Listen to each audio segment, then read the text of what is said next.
Assalamualaikum warahmatullahi wabarakatuh.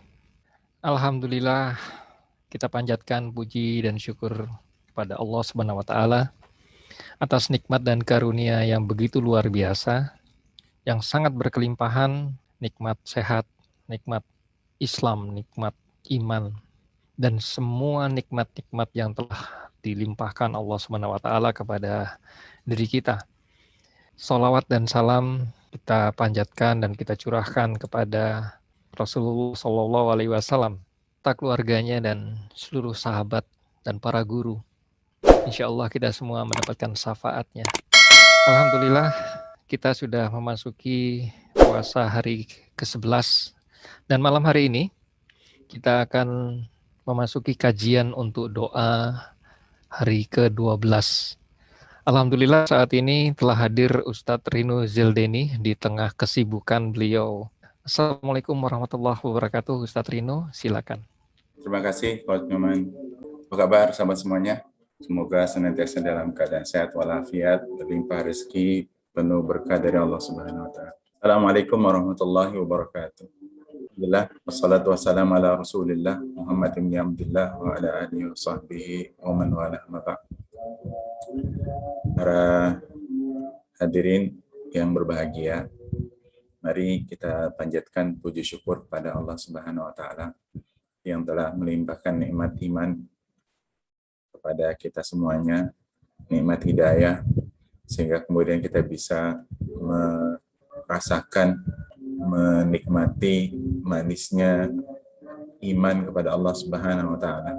Salawat dan salam tidak lupa kita curahkan kepada Habibina wa Syafi'ina wa Maulana Muhammad sallallahu alaihi wasallam, uswah kita, qudwah kita, teladan kita, role model kita dalam beribadah kepada Allah Subhanahu wa taala.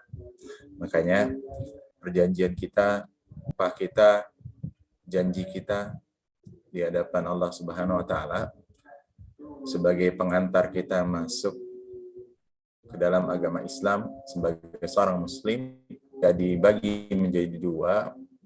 Ada dua hal penting di dalam syahadat kita sebagaimana namanya syahadatain. Syahadat yang pertama, asyhadu an la ilaha illallah, saya bersaksi bahwasanya tidak ada Tuhan, tidak ada ilah yang berhak disembah kecuali Allah Subhanahu wa taala. Artinya tujuan kita beribadah ya Allah. Apapun yang kita kerjakan, tujuannya adalah Allah, muaranya adalah Allah. Dan kita harus mengikhlaskan semuanya hanya karena Allah Subhanahu wa taala. Kemudian di syahadat yang kedua, wa asyhadu anna Muhammadar Rasulullah, maknanya apa? Saya bersaksi bahwasanya tidak ada bahwasanya Nabi Muhammad SAW adalah Rasulullah, utusan Allah Subhanahu wa taala. Teladan kita dalam beribadah kepada Allah Subhanahu wa taala. Muara dari syahadat yang kedua adalah ittiba, mengikuti sunnah Nabi SAW. Makanya para ulama kemudian menyampaikan ada dua syarat utama dikabulkannya amal perbuatan kita sebagai seorang muslim. Yang pertama ikhlas, muara dari syahadat yang pertama. Yang kedua adalah ittiba, mengikuti sunnah Nabi SAW. Tidak boleh salah satunya saja. Tidak boleh ikhlas saja tanpa ada ittiba, atau ittiba tanpa ada niat yang ikhlas. Kedua-duanya harus dipenuhi. Itulah disampaikan Fudail bin Iyad, innal amala idza kana khalisan wa idza kana shawaban. Sungguhnya amal ibadah itu apabila dia ikhlas dan shawab. Itulah amal ibadah yang kemudian diterima di sisi Allah Subhanahu wa taala. Para hadirin yang saya hormati, hari ini mungkin orang-orang memandang kita adalah orang-orang yang baik, orang-orang yang berbudi, orang-orang yang saleh, orang-orang yang seolah-olah tidak ada cacat celahnya di hadapan manusia. Jangan berbesar hati, jangan berbangga diri. Fala tuzakku anfusakum, kata Allah. Jangan merasa suci. Fala tuzakku anfusakum wa a'lamu biman ittaqa. Allah yang Maha tahu siapa yang paling bertakwa di antara kita. Ketika orang-orang memuji kita dengan akhlak kita yang baik, dengan pribadi kita yang bersih, ya, seolah-olah tanpa cacat celah, tanpa noda sama sekali. Sesungguhnya yang dia puji itu bukan diri kita. Yang mereka puji itu sebenarnya indahnya Allah Subhanahu wa taala menutupi aib kita semuanya. Betapa hebatnya Allah Subhanahu wa taala bukan dalam menutupi aib kita. Padahal ketika orang memuji kita, kita tahu sadar betul bahwa diri kita ini jauh dari apa yang dipuji, jauh dari pujian orang terhadap diri kita. Boleh jadi mereka mengatakan itu karena memang mereka tidak mengerti, tidak mengenal, tidak tahu betul siapa diri kita. Dan itu adalah salah satu nikmat yang Allah berikan kepada kita semua. Allah tutupi aib kita. Allah tutupi cacat celah kita dari jangkauan pandangan manusia. Makanya kita patut bersyukur kemudian ketika Allah menutupi aib-aib kita semuanya. Abu Bakar As-Siddiq radhiyallahu an, ketika ada orang datang memuji beliau, apa yang senantiasa beliau ucapkan? Beliau selalu mengucapkan, Allahumma ja'alni khairan mimma yadhunnun. Ya Allah, jadikanlah diriku lebih baik dari apa yang mereka sangkakan. Wala tu'akhidni mimma yaqulun. Dan jangan kau siksa aku lantaran apa yang mereka katakan. Waghfirli lima la ya'lamun. Ampuni dosaku ya Allah terhadap apa-apa yang kau tutupi dan mereka tidak tahu itu.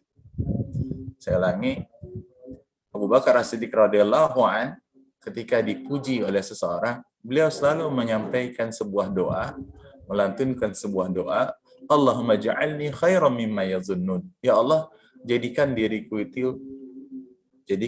ini jauh lebih baik dari apa yang mereka sangkakan. Wala tu'akhidni mimma yaqulun, dan jangan siksa diriku lantaran apa yang mereka katakan.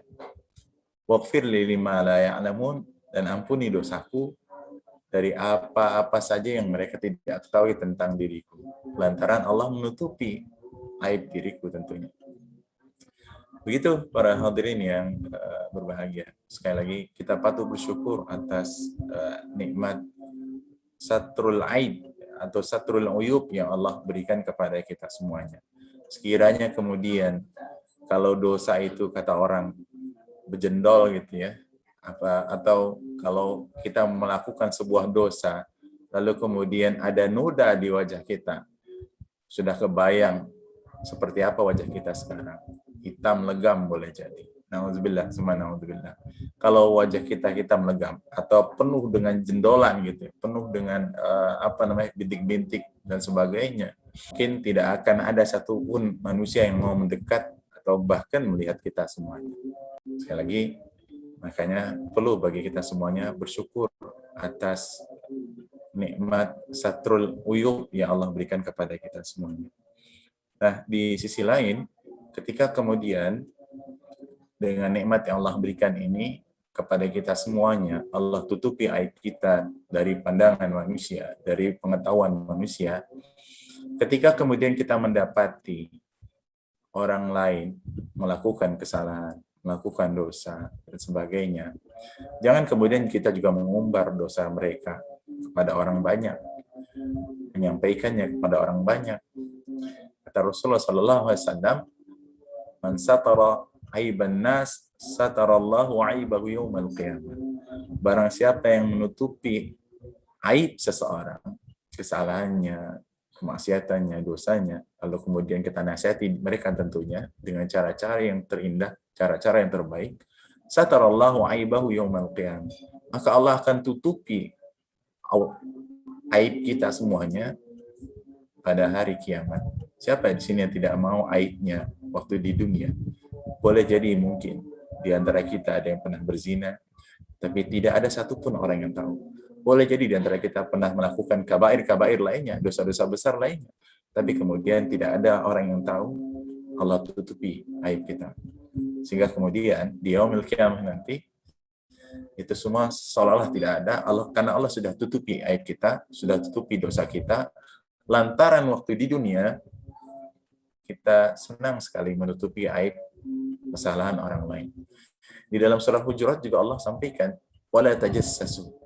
Jangan juga kalian mencari-cari tajassus, menginteli orang lain, mencari-cari kesalahan orang lain. Wala yaghtab ba'dukum ba'da. Dan juga jangan saling menghibah satu dengan lainnya, menggunjing, jelek-jelekan orang lain. Imam Ahmad bin Hanbal radhiyallahu anhu imam yang terkenal di masanya ketika itu, suatu hari melihat salah satu di antara murid beliau sedang mengajar di bawah pohon yang rindang.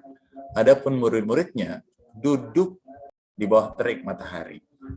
Karena naungan pohon itu begitu kecil areanya, tidak luas, maka kemudian gurunya yang merupakan murid dari Imam Ahmad bin Hambal itu di bawah pohon rindang, sedangkan gurunya kepanasan. Imam Ahmad bin Hambal melihat ini, beliau tidak tegur langsung di situ. Karena kalau menegur langsung, artinya beliau bukan menasehati muridnya, tapi memi'yar, bukan nasihat, tapi melecehkan. Apa yang kemudian dilakukan oleh Imam Ahmad bin Hambal, beliau mendatangi rumah muridnya itu, yang sudah menjadi guru saat itu, di tengah malam gelap gulita, beliau datang mengendus-endus pelan-pelan sekali jalannya, agar tidak ada satupun orang yang mendengar kedatangan beliau ke rumah muridnya. Diketok pun pintu pelan-pelan sekali. Dia panggil pelan-pelan muridnya. Sampai kemudian dibukakan pintu, lalu masuklah mereka tanpa nyala lampu.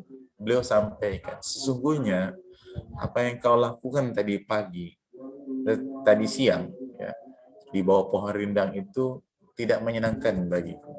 Menyusahkan hatiku, kata Imam Ahmad bin Hambal. Alangkah baiknya kemudian kalau kau dan murid-muridmu, kalau memang kondisinya panas, ya sama-sama panas. Jangan mereka kepanasan kau dalam kondisi yang rindang seperti itu. Itu yang dilakukan oleh Imam Ahmad bin Hambal. Dan di lain waktu, di zaman Khalifah Harun ar-Rasyid rahimahullah, pernah seorang warganya, seorang rakyatnya datang ke istana Khalifah Harun ar-Rasyid, memencak-mencak, memaki-maki Harun ar-Rasyid. Anda ini pemimpin yang nggak benar, Anda ini macam-macam, seperti itulah kurang lebih, sebagaimana saya baca di buku An-Nawadir namanya. Kemudian apa yang dikatakan oleh Harun ar-Rasyid, sesungguhnya dulu ada orang yang jauh lebih buruk dari saya. Jauh lebih buruk dari saya. Tapi kemudian Allah Subhanahu wa taala mengutus orang yang jauh lebih baik dari Anda. Dan Allah perintahkan kepada orang yang jauh lebih baik dari Anda itu untuk mengatakan perkataan yang lemah lembut. Wa qul lahu qawlan layyina. Katakanlah kepadanya perkataan yang lemah lembut. Siapa orang itu? Nabi Musa alaihissalam. Kepada siapa Nabi Musa diutus oleh Allah Subhanahu wa taala? Pada Firaun, orang paling bejat di muka bumi sepanjang kehidupan manusia. Inilah jadinya, sekali lagi para hadirin dan hadirat yang berbahagia, mudah-mudahan Allah Subhanahu wa taala senantiasa menutupi aib kita semuanya, menutupinya dari jangkauan manusia, lalu kemudian kita terus berupaya menjadi hamba-hambanya yang saleh, hamba-hamba yang taat kepada Allah Subhanahu wa taala, yang menjalankan semua perintahnya, senang dengan beribadah kepada Allah dan benci terhadap kefusukan, terhadap kemaksiatan, terhadap hal yang kemudian membuat orang murka kepada kita semuanya.